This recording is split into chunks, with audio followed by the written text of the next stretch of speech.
following is a chapter reading by the Worm Audiobook Project.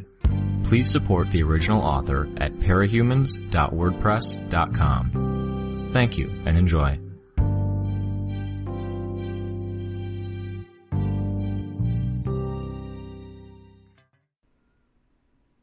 "3 days. Nearly 3 days, and we hadn't managed to kill him. A new target every 30 minutes, give or take. 10 to 20 minutes for the defending forces to get their shit together.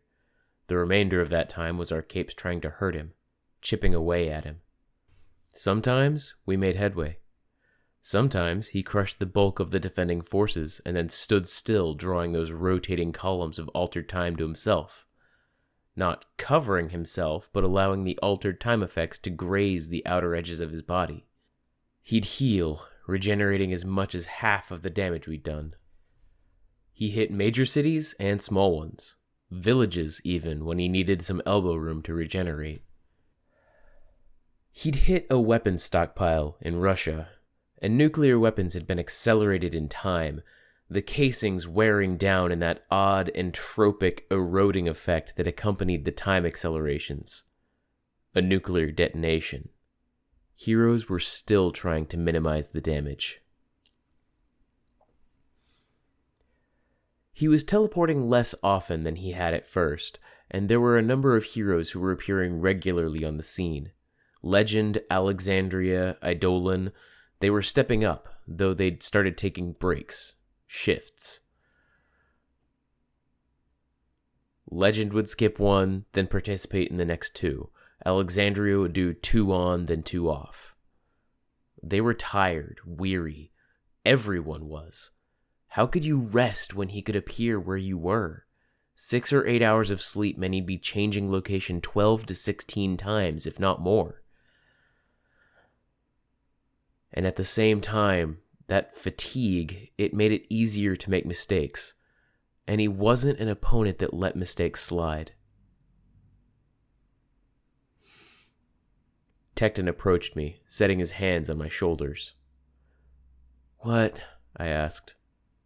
"You need to rest. The others have managed it." "I've napped." "Sleep. You're swaying on your feet." I wanted to protest. My eyes fell on the others, and I could see how affected they were. Scared, tired, helpless. They were arranged around the Chicago headquarters, perpetually in costume, with no idea what to do with themselves. 30 minutes, and then that intense period of tension, waiting, wondering, as it took the media or the PRT time to grasp just where he'd gone, to report the information. If we were lucky, we got video footage, and we didn't have to wonder if Khonsu had caught any of the big guns. In a way, I'd grown used to being a little different from my peers here. I could be blasé about things that had them freaking out, confident. I could put myself in the bad guy's shoes because I'd been one once. Except here, I was no different. 3 days in, unable to sleep for more than an hour or 2 at a time, feeling my heart plummet into my stomach every time Khonsu teleported, I was on the same page as the others. "I only ever wanted to do something to help," I said. "I know," Tecton said. "Even at the beginning, even when I was undercover in the Undersiders, I wanted to stop the bad guys. A lot of it was selfish, me wanting to escape, but I still wanted to work for the greater good." "Yeah," Tecton said. He let his gauntlets fall from my shoulders. I turned around to look at him. Our man of iron, his face hidden beneath his helmet. He was standing firm, giving no indication of how affected he was. It let him be strong, or appear to be strong, for our sakes. And then I decided to be a villain full time, but my motivations were still sort of good if I wasn't. I knew the Undersiders needed help, that there was something wrong with a lot of them, something missing in them. And being a part of all that, it was a way to help Coil when I thought his plan was something good. "You're not a bad person, Taylor." "I'm not. Being good or bad was never a thing for me. Not really. It was all about the actions I was taking and why, instead. I became a warlord, and I took care of people. I helped seize the city from Coil, and we started implementing changes. Again and again, I've escalated in terms of the kind of power I wield. Do you think you're more powerful now? With the wards? He sounded almost surprised. I think so. Yeah. Maybe my hands are tied, I can't be as direct or ruthless as I would otherwise be, but I can reach out to the villains, and I can reach out to the heroes, and I can effect a kind of change. I have resources, tools, and information I might not otherwise have. Makes sense, he said, his voice soft. Taylor, you need to sleep. I can hear it in your voice. Why is it that I get more powerful over time, and yet I feel more and more helpless? You ask too much of yourself, Tecton said. You could have all of the power in the world, and you'd still feel like you should do more. If he hits Brockton Bay, your father and your friends will be okay. Hell, our strike squad that we used against Behemoth was made up of Brockton Bay residents, wasn't it? If I have to watch people I care about getting hurt while I'm helpless to do anything, I'll lose it. It wouldn't be constructive to lose it, Tecton said. And you're more likely to lose it if you're tired. Go sleep. I didn't reply. Instead, I trudged off to the quarters that had been set aside for me. Roughly pie-shaped, with a door at the tip, it sat at the edge of the hub. I had a bedroom upstairs, more personal, more of a home, but I didn't want to be that far away. I didn't want to lapse into being Taylor Hebert, even in a moment of rest. Better to keep thinking, keep considering options. I lay down on the bed, pulling my mask off. I didn't put my glasses on. My vision was blurry, but it didn't do anything to block out all of the individual little lights, some blinking, that studded the interior of my quarters. Laptops, batteries, alarm clock, the charging station with my spare flight pack inside, the television screen, the slat of light that filtered in beneath the door. So many little points of light. If I hadn't been so tired, I might have blocked the lights. Using bugs wouldn't work as they'd wander, but a towel at the base of the door, books propped up against various devices. I sighed and draped my arm over my eyes, my nose in the crook of my elbow. I spent a long span of time in the twilight of near sleep, trying not to listen to the murmur of people's voices in the main hub. Idly, I wondered how much time was passing. Where was Khonsu attacking now? A lot of people crossed my mind, too. Enemies, allies. How were they dealing? My dad had fired off emails, asked that I let him know before I joined the fight, and right after I got away safely. For every cogent thought that crossed my mind, 2 or 3 stray thoughts followed. The devastation, scenes burned into my mind's eye, people caught and left to die of dehydration in Khonsu's fields. Somewhere in the midst of that, I managed to drift off, the recollections becoming dreams, or something close enough to feel like it was an immediate transition. My uneasy rest was interrupted by a touch to my shoulder. My eyes opened and I could see the vague shape of a woman standing over me. Mom? I was awake and alert in an instant, but she was already turning away. Not my mom. Dark-haired, but too short. Both of my parents were taller than her. I only recognized her when I saw the doorway, a rectangle of light, almost glaringly bright, just beside my closet. "Hey," I said as I hopped up from my bed. She didn't respond. She was already gone. But the doorway remained open. I had to cross the length of my quarters to see the interior, a dark hallway with only dim lighting cast by the tubes recessed into the ceiling. The woman in the suit wasn't on the other side. I accessed the various storage containers for the bugs I was keeping in the workshop upstairs. Beetles navigated the trap that kept them from flying out, then made contact with various touch panels, opening the cages where the various individual species were kept. As a mass, they flowed down the stairs and into the hub. The wards who were at the command center and watching the monitor stood alarmed, as the mass of bugs made their way across the room to my quarters. "Taylor, It was Tecton speaking, hurrying to the door of my room. The bugs filtered into my quarters through the space where the walls joined and beneath the door. My swarm entered the hallway. No traps. The woman in the suit was standing off to one side. I stood at the threshold and glanced down at the tracking device that was strapped to my ankle. What the hell would happen if I stepped through? I supposed I'd find out. I stepped through in the same moment Tecton opened the door. The rectangular portal closed, and I was left staring at a wall. I turned to see the woman in the suit. She was tidy, her hair tied back in a loose ponytail with strands tracing the side of her face, and she held a fedora in one hand. The hat was beaded with moisture. Another excursion she'd made before reaching out to me? I was going to speak when I noticed another presence. A non-presence. It was a shift of air currents that seemed unprovoked, affecting certain bugs when it should have touched other bugs in front or behind them. The topographical sense I got from the movements of my bugs suggested a woman's form, nude. It wasn't entirely gone when another appeared across the room. The way they moved in sync. Not two people. One person, if she could be called a person. A phantom, flowing through the space around me and the woman in the suit. The woman in the suit extended the hand that didn't hold her hat, directing me to a doorway. I glanced at the woman, noting there wasn't a trace of the anxiety or exhaustion that everyone else seemed to show. My swarm checked the path. There were people I recognized on the other side. I stepped through. The area was dark, but there was an ambient light from a series of panels. Large panels, floor to ceiling, 18 by 5 feet, had been erected in a general circle.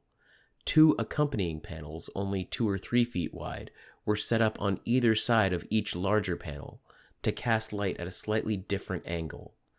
A bar sat just below waist height, a semicircle, simultaneously a handrest and a way of indicating a boundary that designated parties weren't to cross. A different person or group of people at each station, lit from behind rather than the front. The light from the other stations barely reached them, which meant their features weren't well illuminated. Distinct silhouettes, with only a few more reflective materials catching the light. I ventured up to the closest panel to the door I'd entered. Tattletale stood there, and I deigned to stand just behind her and to her left. Gru, I saw, was leaning against the panel itself, his arms folded. Tattletale glanced at me and smiled, and I could just barely make out the white of her teeth. "Asked if they'd pick you up," she murmured. "Thank you," I said. "What is this?" "Isn't it obvious?" she asked. She turned her attention forward, and then she was taking it in. I didn't want to interrupt her, with the amount of information she was doubtlessly gathering. It was obvious considering the general presence of those who'd gathered, even if I could only recognize a handful. Opposite us, Chevalier's silhouette was unmistakable. His cannon blade was too distinct. Exalt stood to his left, and a cape I didn't recognize stood to the right. I wondered momentarily if it would count against me that I was standing here. It hadn't been by choice exactly, but it wouldn't look good that I was with the Undersiders. Bugs helped me make out Dragon and Defiant at the station to Chevalier's left. Both wore their power armor, but apparently the presence of firepower wasn't a concern here. For the most part, that was where my ability to recognize people stopped. To my left, there was a man in power armor with his face bared. The tattoo across his face reflected a dark blue-green in an odd way, as though he stood beneath a black light. Flecks of light, only the fragments flowed. No, they were traveling a circuit instead. Faintly blue, the glimmers traveled a circuit that marked the interior of an elaborate stylized cross, his eyes unlit shadows in the midst of 2 horizontal bars. I could make out a station with a woman, black, accompanied by a massive shadow of a monster with an aurochs skull for a head. The woman's head hung, her hair braided or bound into dreads, but I couldn't be sure. I moved my bugs closer to check to see if she had any weapons, and her pet shadow reached out to block the swarm. They died so quickly it was almost as though the shadow had killed them before it made contact. I decided to leave her alone. Further down, Hard to make out due to the angle of the panel that framed them, there was a small crowd.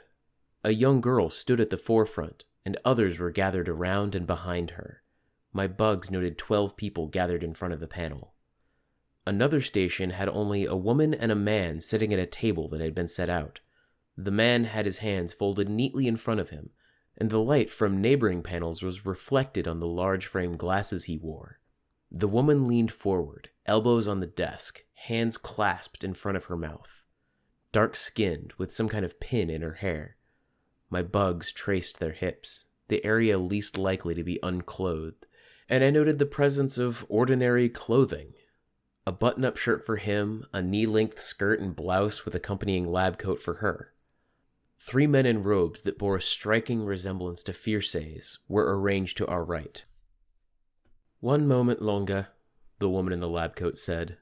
"Quite all right," a man answered her from the group of 12. "I'm really quite excited. Been a rather long time since I've had a breath of fresh air."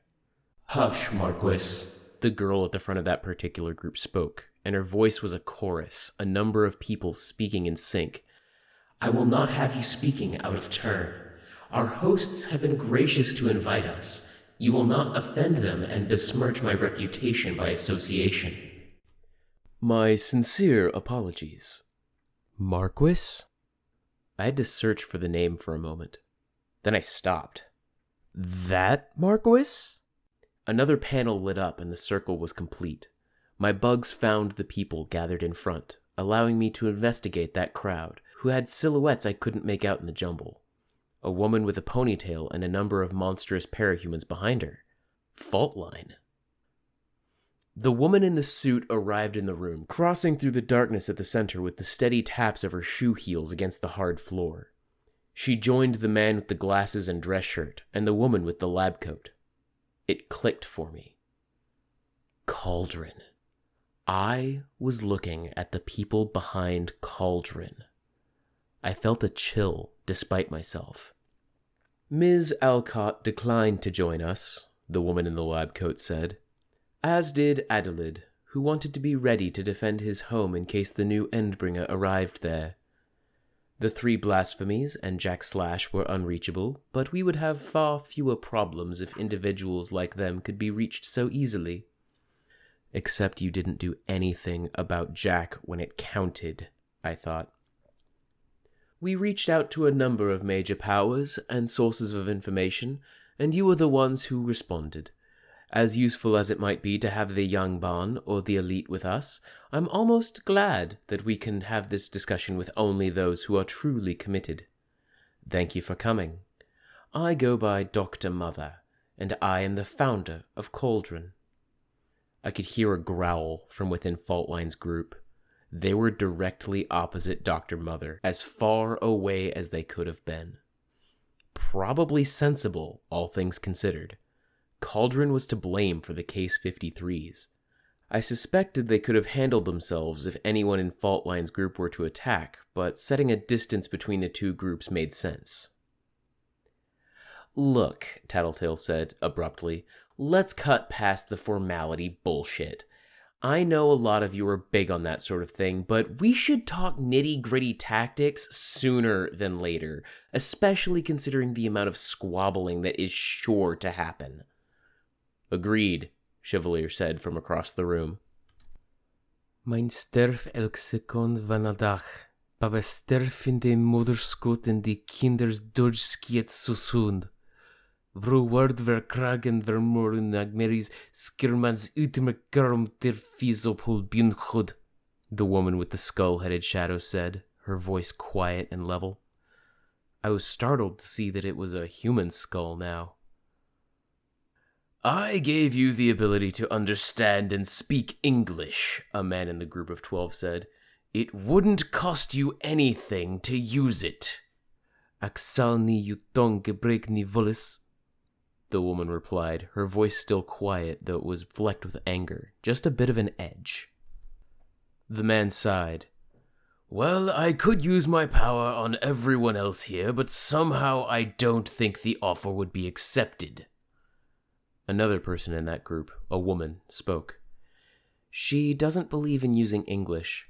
Her first statement was, to paraphrase, "People die every day." "Helpful," Tattletale commented. "Enough with the bullshit and posturing. We were brought here for one reason. Well, a lot of reasons, but the main one that ties us all together is that we've got that monster rampaging around, and we're not making headway.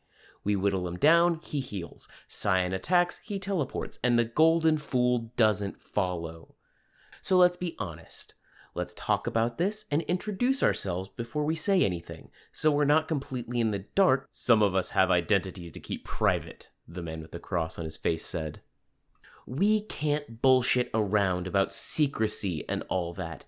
We need to dust off our weapons and the schemes we've been keeping on the back burner and hit that motherfucker. More than half of us have cards we're keeping up our sleeves for a rainy day. Someone needs to bite the bullet and play their card. And then we need to talk about who plays the next card when number 5 comes around, because there will be a 5th, or a 4th if you count Behemoth or not. Many of us are playing on a scale where a particular play would put us at a critical disadvantage," the man with the cross in his face said. "Acting now at the wrong time, it wouldn't only hurt us, but it would put bigger things at risk. There's doing things for the greater good, and there's doing noble deeds and dooming ourselves in the process." "You're hardly so noble, Saint," Defiant said, his voice a growl. "I wasn't speaking about me," Saint retorted. "Either way, this is why you're here," Dr. Mother said, "to negotiate. With luck, you can barter to guarantee your safety in the future, or ask favors of others, in exchange for whatever it costs you to use whatever weapons or resources you're holding back." "We can barter," Faultline said. Her voice was hard. "Unless you're saying the people who have been creating and hoarding parahumans en masse don't have any cards to play."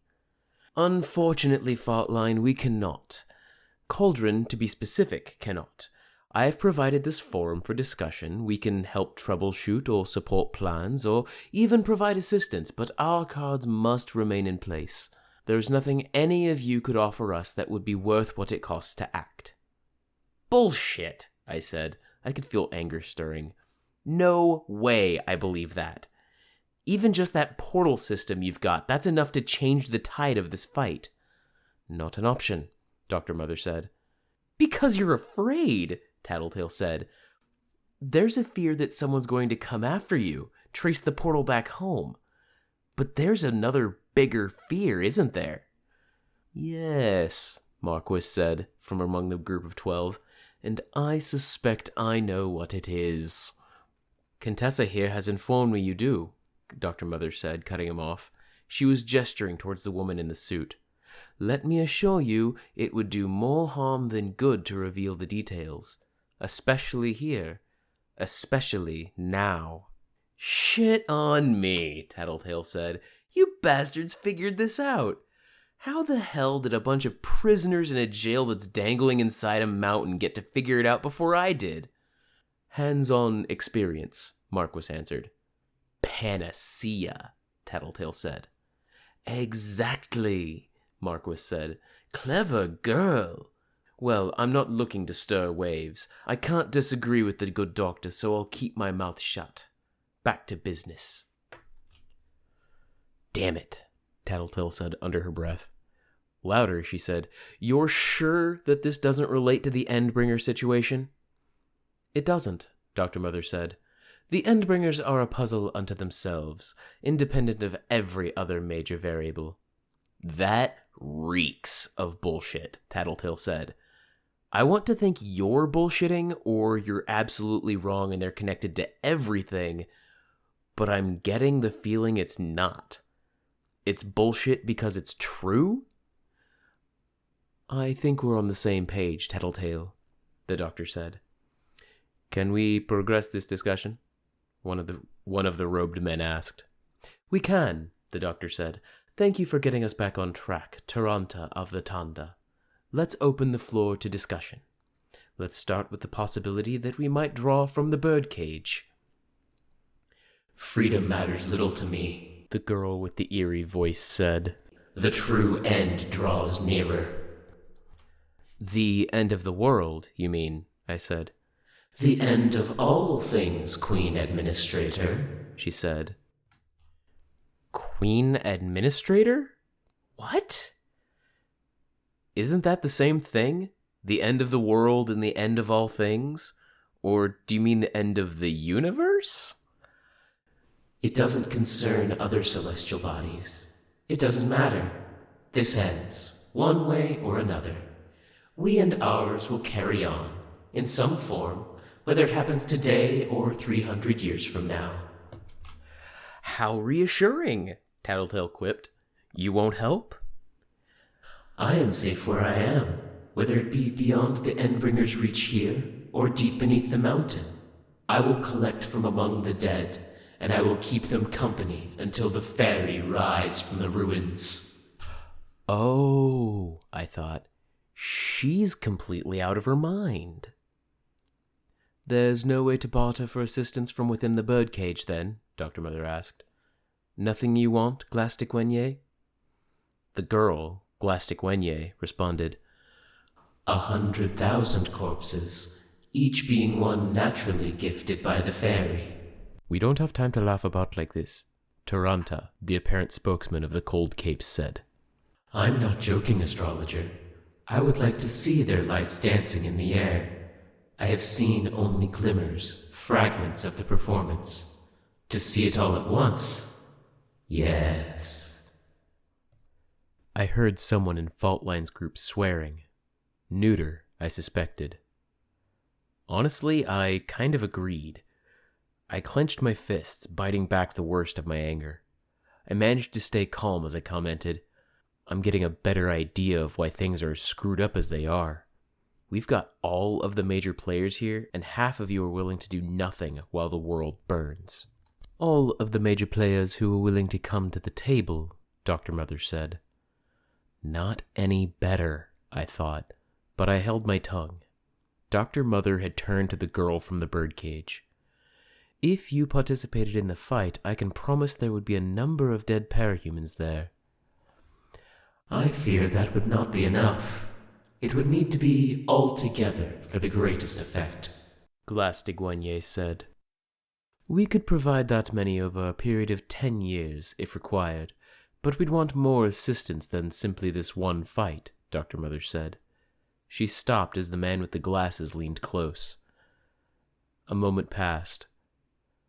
Or we could provide that many 27 years from now. I felt a bit of a chill. They were so casually discussing this, as if it were possible. I opened my mouth to cut in, but Glastic-Wenye spoke first. No, I don't think I'll accept. My word is too vital to me, and you seem to want me to war with the abominations. I don't fear my own death, but I would rather be together with the others than separated until a grand celebration. I won't fight. I would only grant my advice, some power here and there. Dr. Mother sat back in her seat. The ominous silence suggested she was still considering it. 100,000 lives, being mulled over so readily. That's a shame, Dr. Mother said in the end. If I may. Marquis spoke up. With your permission, Fairy Queen. Granted, Glastic-Wenye said. There are others who wouldn't mind being free again, he said, myself included. We'd fight that monster if you gave us the chance. All we'd ask is that you let us select few others out, and that you don't create a portal that leads back to the birdcage after the fact. No, Chevalier said, breaking his long silence. No, I'm sorry. Some of the strongest parahumans are contained inside that building, Marquis said. Glastic-Wenye is one, but there are others. My daughter is another. Your daughter was a mental wreck the last time anyone outside of the birdcage saw her. There are too many dangerous individuals in there. She, Chevalier said, pointing in the direction of the woman with the shadowy pet and the massive bird skull, has killed thousands of people. That's nothing compared to what some of the individuals in the birdcage have done. We'd be letting the wolves run free again, in the hopes that they deal with the lion. If there is no other way to deal with the lion, and we know the wolves have been caught in our snare once before, Saint said, trailing off. We know they can be dealt with. We're just lacking resources. Opening the doors of the birdcage has to be a last resort. Oh, I don't know. I could stand for it to be the first resort, Marquis said. He turned to the doctor. I'm staying mum about what my daughter discovered. Details we both know that must not be shared. Surely that's worth some goodwill. It is, the doctor replied. I glanced at Tattletale. Her eyes were moving quickly, hungrily taking in details. Chevalier sighed. Dragon, some backup? I have to say no, Dragon said.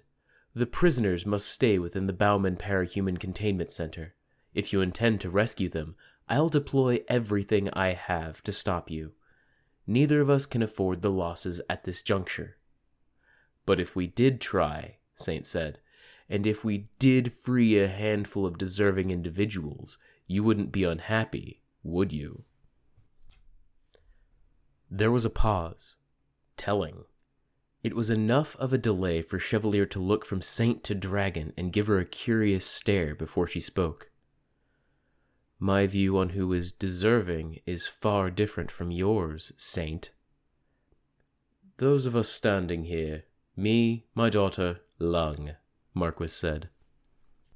You cannot speak for all of us on that front, a matronly woman spoke. One of my girls was unfairly imprisoned. Another is on the verge of losing her mind in captivity. We all have people we'd see freed, the man who'd spoken about granting the ability to speak English said. Let's say 2 for each of us. 36 in all, Dragon said. 1 in 5 of the people currently in the birdcage, almost. 6 more could potentially use the opportunity to slip out through stranger powers or other malfeasance. Glancing over the notes my artificial intelligence have made regarding the facility, I can guess who some of the cell block leaders would choose to release. No, I harbor concerns about the birdcage, but this is not the answer to that. It would do more harm than good, Chevalier said, and I say that with full knowledge of what we're up against here today. The last 3 days. Their opinions don't decide this, Marquis said. If it were solely up to our officers and jailer in the first place, we'd be free already. You, Cauldron, have the means to send us back or not. It's your authority that matters. Chevalier shifted his grip on his weapon, but he didn't attack. We'll bargain. Marquis is offering assistance, but the PRT has influence. We'll deal with you, Doctor, if it means the birdcage remains sealed.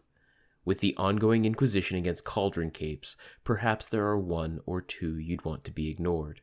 They couldn't be promoted, that's the PRT's jurisdiction, and it would only draw attention to them that I couldn't help them avoid. Still, I could time a transfer, allow someone to slip through the cracks. A few someones, the doctor said. Yes, I'm sorry, Marquis. Our clients must come first. You'll be twisting our arms and escorting us through the portal, then? You'll go willingly. This place cannot sustain life. It's a facility in the middle of a wasteland, and your Earth is several universes away. I see, Marquis said. Unavoidable, I take it. And if I were to share the particularly valuable information that you and I both know that you don't want me to share with the others who are present? I can't believe I'm not getting in on this, Tattletale whispered to me. Dr. Mother didn't reply. She remained still, her eyes on Marquis, as the woman in the suit who she'd called Contessa leaned in close, whispering. You won't, the doctor said, when Contessa had straightened and stepped back, standing guard behind the doctor's chair. I won't? You won't. Teacher would, hearing that. But Teacher has a secret he doesn't want divulged, and he knows, we know. Marquis turned, his shadow shifting, presumably as he looked at Teacher. He turned back. Ah, well, I suppose I'll just say we're here if you need us. If we need you that badly, Chevalier said, then we've already lost. Rest assured, Marquis retorted, I think you're doing a very good job at getting yourselves to that juncture. It's a failure across the board, I said, surprising myself by speaking. All of us. The birdcage prisoners accepted, we're not doing enough. If we don't come up with an answer, or get someone to step up to bat and fight, then we're doomed. We've got the end of the world happening in 2013, and we can't even band together for this. Complaining gets us nowhere, Faultline said. Besides, it's not like this is small potatoes. Okay then, I said, let's talk resources. If you've got parahumans or information, let's hear it. Let's show a measure of trust and have Marquis or Cauldron share the tidbit of information they've gleaned. Let's talk options that don't involve fighting. Tattletale thinks these bastards are designed. Where's the designer? Nowhere we can find, Dr. Mother said. And we have the most powerful clairvoyance we know about, alongside the most powerful precognitive. Does that mean there isn't a designer? Faultline asked. That Tattletale's wrong? Get fucking real, Tattletale retorted. I'm confident on this count. If they can't find the designer, Faultline started, there's other possibilities. Lots of powers confound precogs and clairvoyance. Both at the same time? Be constructive, I cut in. We will assist, Taranta said. Sifara, Bahu, and I. Others beneath us in our organization. I cannot speak for my fellow brothers, but I will ask them because we all owe a debt. Our brother died, but Weaver helped make it not for nothing. Fierce died? I asked, surprised. At the hands of the first, very late. I'm sorry, I said. We owe you, he said, as we owe some of the others. It is your choice how you would use this. You can pay me back by helping. Here, I said. You'd be paying us all back. We have the means, he said, but this hurts us, because we rely on our enemies not knowing what we are truly able to do. If this goes much further, I said, it might not matter. This is true. Of each of you but Weaver and Chevalier, we will ask a small favor after. Nothing dangerous or painful to give away. Token gestures, most. Favors make for good currency, the doctor said. Granted. There were murmurs of assent from others. The woman with the shadow pet didn't respond, but Taranta didn't press the issue with her either. Dragon glanced at Defiant, but ultimately relented, accepting the terms. The doctor spoke. Modnag, we could use your assistance. The woman and her shadow pet with its crocodile skull looked at Dr. Mother. Lat hula mal sterf. Ekis tevrede die wild, tesien brand en die valende koningsdespot. Ek in my asdir sal lop op dive as van dive ver was ard. She says no. Let them all die, the woman from the birdcage said. Can I ask who she is? Faultline asked. Tattletale was the one to answer. I think she got a measure of joy out of rubbing the fact that she knew in Faultline's face. Mord Nog, warlord based in Namibia? As far as the current warlords in the area go, she's had the longest lifespan at about 8 years or so, and she's gotten things to the point where most of the other bastards around there are kowtowing, asking permission to attack this city, or occupy that area, to go to the bathroom, or unite two groups in an alliance. Die Budkammer? Us, basically, Tattletale said, glancing at me. She turned her head to look at Gru, only on a much bigger scale. And she did it alone. Ek het dit regakri met asdir, Mordnag responded. Ni alani ni. With your pet monster, right. She said she'd be willing to let the world burn before, the woman from the birdcage said. I don't think you have an ally there. From her attitude, Saint added, I don't even see why she was invited. I'll ask you for the same thing I asked the others, the doctor said. What would it take for you to fight here? Ek kan ni krag spandir sonder om dynag lande upelos din urbertelosni. She can't spend her power, not without... We'll supply what you need to replenish it, the doctor said. No, Dragon spoke. No, you won't. Exalni. It would be appreciated, the man from the birdcage that had granted her the ability to understand English spoke. Reconsider. Don't underestimate our resources. 5,000 levendig? Dit mag ni sak av hul mag hetavni. En fraxivan vatje die hik ank viet het. No, Dragon said, before the translator could speak. Yes, the doctor said just as readily. I caught the number, I can figure out the rest. You'll get what you need. I can't stand by and watch this. Not like this, Chevalier said. How many more will die if we don't act? The doctor said. The Tanda will counteract the Endbringer's teleportation ability, at least for a time. Mordnag gives you much-needed clout. Again, at least for a short time. In exchange for 5,000 lives? Dragon asked. A small price to pay. How many have died as we conducted this meeting? Jipratasov dit sakmak. Thy contract is versil. Salans gannu, Mordnag said. What did she just say? Chevalier asked. Mordnag was already walking away, stepping away from the panel and into the recessed passage beside it, almost completely hidden in shadow. I could only make out the rodent's skull, overlarge and pale in the darkness. The contract is settled, Dragon said. She sees it as inviolable now. I like her, Marquis commented. Mass murder aside, anyways. Woman of her word.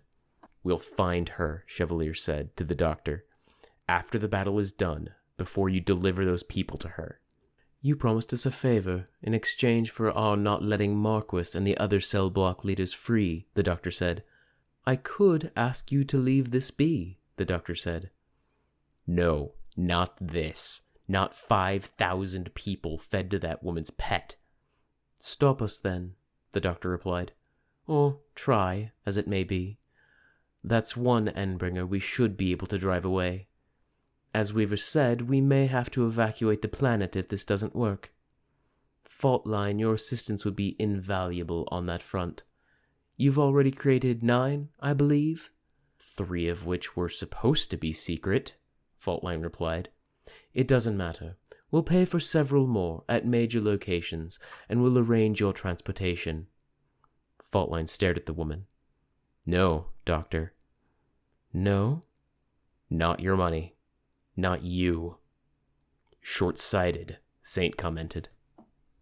I think this is pretty big picture. Money talks, and I don't like how this money sounds.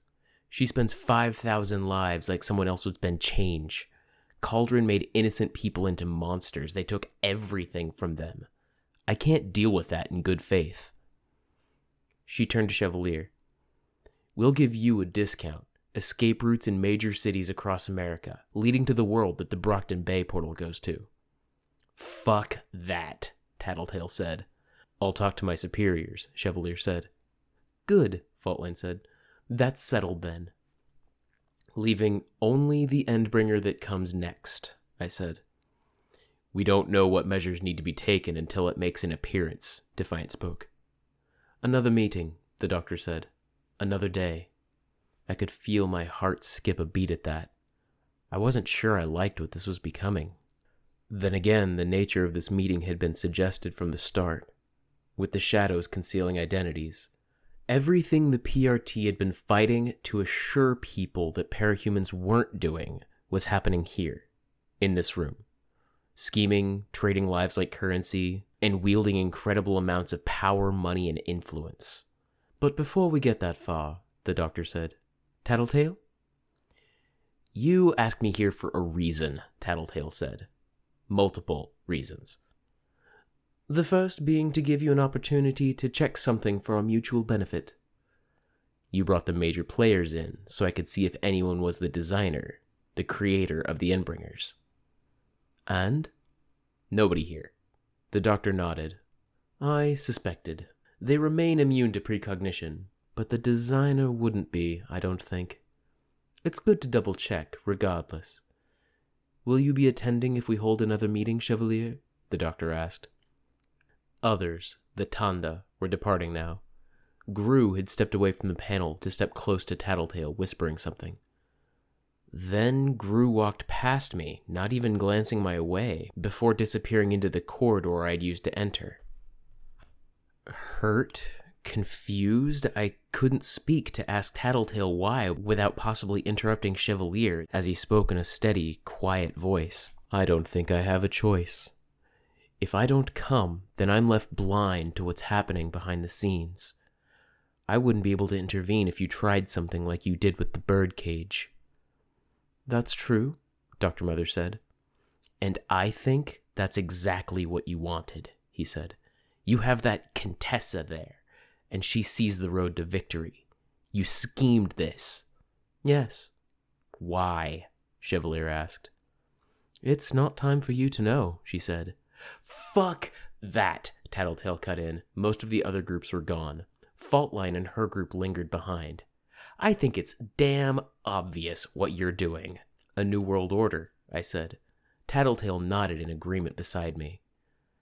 There were a few curious glances shot our way. I could see the doctor shift position. Exasperation? Annoyance? I leaned forward, resting my hands on the railing in front of me. Gru's odd departure only fueled an anger that had been simmering. I had a hell of a lot of time to think in prison, in my downtime and during stakeouts. There's only one thing that really makes sense as far as your motivations go. It's not the clues or what you're doing, it's what you weren't doing. Only Legend helped against the Slaughterhouse 9, but he wasn't in the know from the looks of it. You didn't help Coil, and you didn't help against Coil. You only helped against Echidna when it looked like everything might go down the toilet. But Alexandria steps in when I leave, confronts me after I'd surrendered to the PRT, so I had to ask myself, why? I can imagine, Dr. Mother said. We were guinea pigs, I said. For what? So you could be in charge? Not us. Never us, the doctor said. There's a lot you don't understand. Try us, Tattletale said, almost snarling the words. All of this? It's small scale, the doctor said. Important, yes, but it's nothing in the grand scheme of things. I clenched my fists. 5,000 lives. Nothing. Talking about 100,000 parahumans to be delivered after 20-some years. Nothing. The lies you perpetuated with Alexandria, the schemes, Echidna, the human experimentation, the Case 53s, everyone you watched die, just so your experiment with parahumans in charge of Brockton Bay wouldn't be tainted. We'll go down in history as the villains, Dr. Mother said. There wasn't a trace of doubt or hesitation in her voice. But it's worth it if it means saving everyone. You sound so sure, Gregor the Snail spoke from behind Faultline. He had a heavy accent, European-ish, in the same vein as Mordnag. Do morals matter, if our alternative is a grim and hopeless end? I would never question your morals, Gregor said. I know you have none. I merely wonder why you are so confident you will succeed in all this, that you will save the world and you will achieve your new world order and your parahuman leadership. We have a parahuman that sees the path to victory. The alternative to traveling this path, to walking it as it grows cloudier and narrower every day, is to stand by while each and every person on this planet dies a grisly and violent death. You know how the world ends, I said, my eyes widening behind the lenses of my mask. Of course, she answered, standing from her chair. She collected papers and a tablet computer from the table in front of her. She collected it into a neat bundle, and the man with glasses took it from her, holding it under one arm. Only then did she add, We already saved it once. There were no responses to that. Confusion and disbelief warred with each other as I stared at her silhouette. The others seemed to be in similar straits. You had better hurry if you want transportation to the battlefield, she said. Then, with the man in the glasses and Contessa following, she strode from the dark chamber.